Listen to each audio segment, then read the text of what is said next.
आज हम देखेंगे कि किस तरह से सम इफ यूज होता है और कैसे सम इफ एस यूज होता है। तो सम इफ यूज करते हैं तो वहां पर सिर्फ हमारे पास हम एक ही कंडीशन मैच कर सकते हैं, और अगर हम सम इफ एस यूज करते हैं तो हम मल्टीपल कंडीशन यूज कर सकते हैं। ठीक है, तो देखते हैं कि कैसे इसका इस्तेमाल होता है। तो जब भी हम सम इफ लिखते हैं, सिंपल सम इफ, तो उसके लिए हम पहले इक्वल टू लगाते हैं। देन हमें लिखना होता है सम इफ। सम इफ लिखने के बाद यहाँ पे तीन पैरामीटर है, पहला है रेंज, दूसरा है क्राइटेरिया, तीसरा है सम रेंज। तो ये जो रेंज होता है, ये रेंज से कंफ्यूज मत होइए।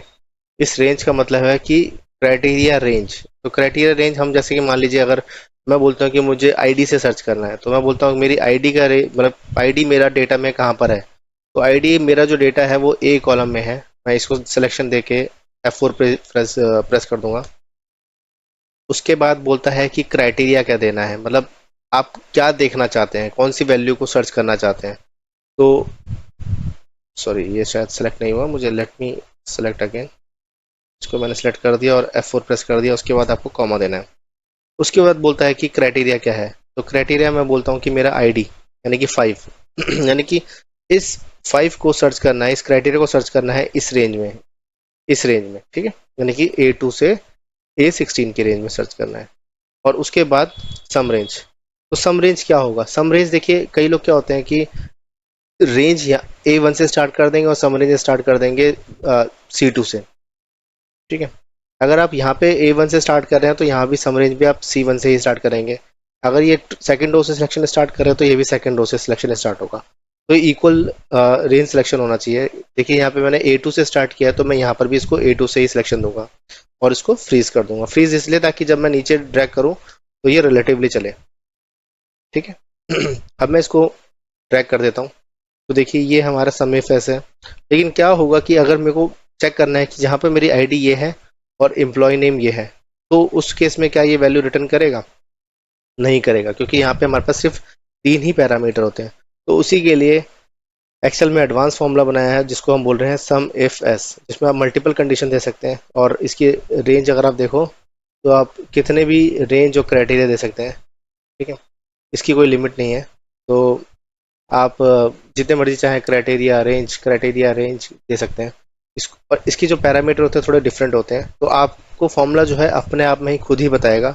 आपको करना कुछ नहीं है, आपको लिखना है सम इफ एस, यानी कि सम इफ एस करने के बाद आपको बोलना है कि अच्छा मुझे क्या सम रेंज देना है। पहला जो आपके पास पैरामीटर है वो सम रेंज, कहाँ से आप सम करना चाहते हैं। हमने बोला कि हमें C2 से C17 तक आप सम करना चाहते हैं, ये हमारी न्यूमेरिक वैल्यू है। तो उसी को हम सिलेक्शन दिया और फ्रीज कर देंगे।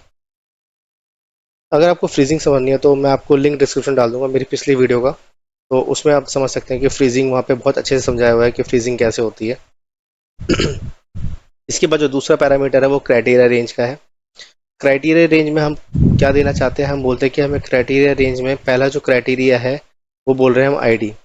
क्योंकि मैंने पहले भी बताया था कि अगर आप कहीं भी अगर सेकंड रो से स्टार्ट कर रहे हैं तो हम सब जगह पे आप सेकंड रो से ही स्टार्ट करेंगे, और उसको करने के बाद आप फ्रीज कर देंगे। ठीक है, फ्रीजिंग बहुत इंपॉर्टेंट है हमारे में। इसके बाद कॉमा, देन हमारा क्राइटेरिया वन। अब पहला क्राइटेरिया क्या है? हमने क्योंकि अभी आईडी हम देखना चाह रहे हैं, हम देखना चाह रहे हैं कि इस आईडी की कॉलम में सर्च करें, इस रेंज में सर्च करें। यानी कि ये जो क्राइटेरिया वन है, यानी कि क्राइटेरिया रेंज वन है, जो कि बोल रहे हैं कि हम इसमें सर्च करें। क्या सर्च करें? सर्च करें क्राइटेरिया, क्या सर्च करें? हम बोल रहे हैं ये आईडी सर्च कर लें।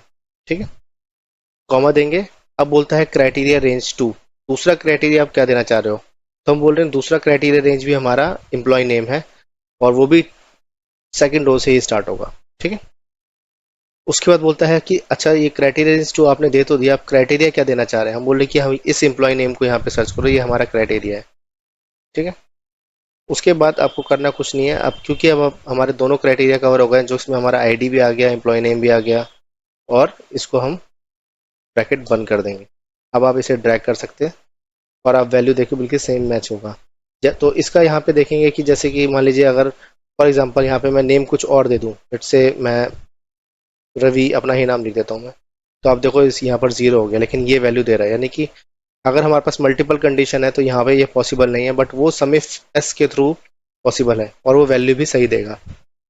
तो एक बार फिर से समझ लेते हैं। तो सम इफ एस लिखने से पहले आपको क्या करना पड़ता है? Equal to sum if S लिखना है। देन पहले आपको सम रेंज बोलना है। सम रेंज में हमने बोल दिया हमारा सेल्स का सम करना है हमें। अगर आपकी जो जितने भी लुकअप वैल्यूज हैं, जो क्राइटेरिया की वैल्यूज हैं, उसको मिला के भी आपकी वैल्यू सम नहीं करनी, बेशक आपको आपको पता है कि एक ही वैल्यू आएगी, तो भी आप सम इफ एस भी लिख सकते हैं। ठीक है। इसके बाद आपको क्या बोलता है, आपको बोलता है कि क्राइटेरिया रेंज, सॉरी सम रेंज तो हो गया, उसके बाद है हमारा क्राइटेरिया रेंज। क्राइटेरिया रेंज हमारा आ रहा है A2 से लेके A17, यानी A2 से लेके A17, यानी कि आईडी को सर्च करें, क्या सर्च करें, क्राइटेरिया 1, यानी कि ये वाला क्राइटेरिया 1, यानी कि H5, यानी कि आईडी सर्च करें। फिर बोलता है क्राइटेरिया रेंज 2, क्या कहाँ पे आपको दूसरा क्राइटेरिया क्या देना है, हमने बोला कि हमें एम्प्लॉय नेम सर्च करना है इसमें। ठीक है, तो हमने एक रेंज दे दिया जहाँ पे हमें सर्च करना है, क्या सर्च करना है, क्राइटेरिया 2, हम बोल रहे कि हमें ये वाला नेम सर्च करना है यहाँ पे। तो सिंपल है कि जब हम बोलते हैं कि क्राइटेरिया रेंज 1, यानी कि कहाँ पे सर्च करना है आईडी,